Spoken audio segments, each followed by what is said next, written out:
सांगलीकरांनो, हा विकास बघितला का? रुग्णालयात जायला हवी आता बोट, पाणी गटारीतून नाही चक्क रस्त्यावरून. सांगली मनपाच्या अजब इंजिनिअरिंगमुळे शासकीय रुग्णालयाबाहेर पूर. नमस्कार, आपण आलेलो आहोत सांगलीच्या आता पद्मभूषण वसंतदादा पाटील शासकीय रुग्णालय सांगलीमध्ये. आणि आता आपल्या इथे जवळ आलोय विशालदादा. हे तुमचे आजोबा होते. या आजोबांच्या नावाची थोडीफार काळजी करा आणि त्यांची लाज ठेवा, कारण का गेली 7-8 वर्ष झाले या सिव्हिल चौकात म्हणजे पद्मभूषण वसंतदादा पाटील शासकीय रुग्णालय चौकामध्ये जो रोड बनवलाय, या रोड कमी आणि नाला जास्त झालाय. पावसाचं पाणी गटारीतून न जाता सरळ सरळ रस्त्यावरून चाललंय.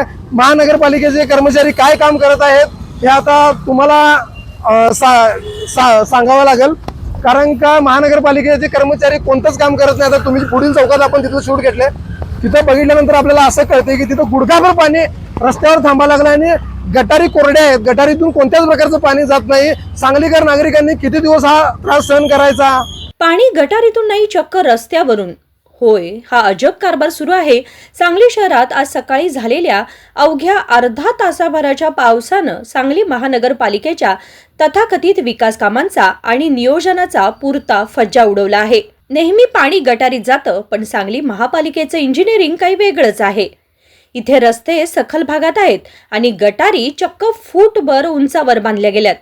परिणामी पावसाचं पाणी गटारीत जाण्याऐवजी सरळ रस्त्यावर साचतं आणि रस्त्यालाच नदीचं स्वरूप आलंय. इतकंच नव्हे तर या गटारींची नियमित स्वच्छता कधीच झालीच नाही, हे आज स्पष्ट झालं. प्लास्टिक कचरा आणि गाळ साचल्यानं पाण्याचा निचरा होणं पूर्णपणे अशक्य झालंय. स्थानिक नागरिकांनी वारंवार तक्रारी केल्या, पण प्रशासनानं नेहमीप्रमाणे याकडे सोयीस्कर दुर्लक्ष केलं. या सगळ्या अनागोंदी कारभारामुळे सर्वात जास्त हाल होत आहेत ते रुग्ण आणि त्यांच्या नातेवाईकांचे. आधीच आजाराने खचलेले रुग्ण आणि त्यांचे नातेवाईक आज चक्क जीव मुठीत धरून या पाण्यातून वाट काढत आहेत.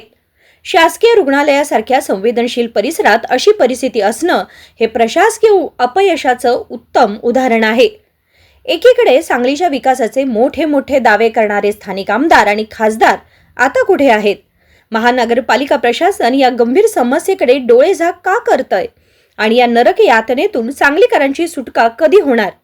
जर महापालिका प्रशासनानं यावर तातडीने उपाययोजना केली नाही तर येणाऱ्या पावसाळ्यात नागरिकांचे हाल आणखी वाढतील. प्रशासनाने आता तरी कुंभकर्णाच्या झोपेतून जागं व्हावं हीच संपूर्ण सांगलीकरांची मागणी आहे. नमस्कार, एसबीएन मराठीमध्ये आपल्या सर्वांचं सहर्ष स्वागत आहे. तुम्ही बघू शकता की सांगलीमध्ये 18 जुलैला सकाळी जो थोडाफार पाऊस झाला, त्या थोड्याफार पावसाचं काय प्रमाणात इथं सांगलीच्या मेन चौकात म्हणजे वसंतदादा पाटील शासकीय रुग्णालयाजवळ काय परिस्थिती आहे, काय अँब्युलन्सला जायला त्रास होतो.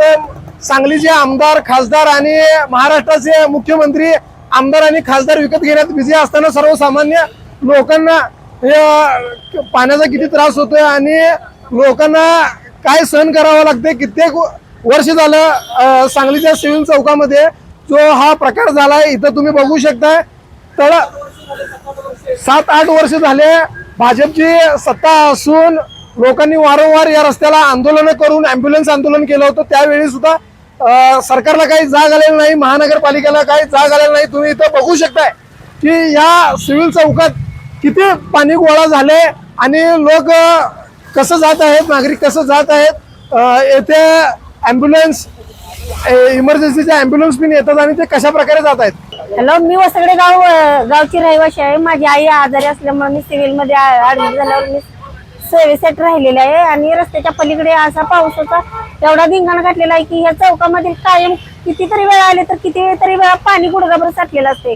गाड्या जाताना सगळं पाणी अंगावरती ते उडलेलं असतंय आणि त्या पेशंटच्या बरोबर जे नातेवाईक राहतात त्यांना एरजऱ्या घालायला लागतात की एवढ्या कठीण परिस्थितीत ना त्यांना औषध गोळ्या आणायला बाहेर जावं लागते, झेरॉक्स मारायला जायला लागते, चहा नाश्ता सेंटर सगळं हे आणायला जायला लागते. त्यांचे किती हाल होतात हे त्यांनाच माहित.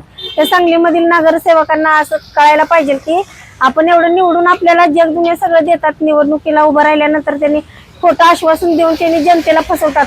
खरं ही जर रस्त्याची तारांबळ ही जर सुधारायची नसेल तर त्यांना नगरसेवक म्हणत काही अर्थ नाही. हा सिव्हिल हॉस्पिटल चौक असून इथे गेले 5 वर्ष झालं हा प्रॉब्लेम चालू आहे. आम्ही किती वेळा तक्रार दिलेली आहे आणि याच्यावर तात्पुरती फक्त सोल्युशन काढलं जातं, परमनंट कधी सोल्युशन काढलं नाही. तरी लवकरात लवकर याचा विचार करून सोल्युशन काढावं. Bureau report, SBN Marathi, Sangli.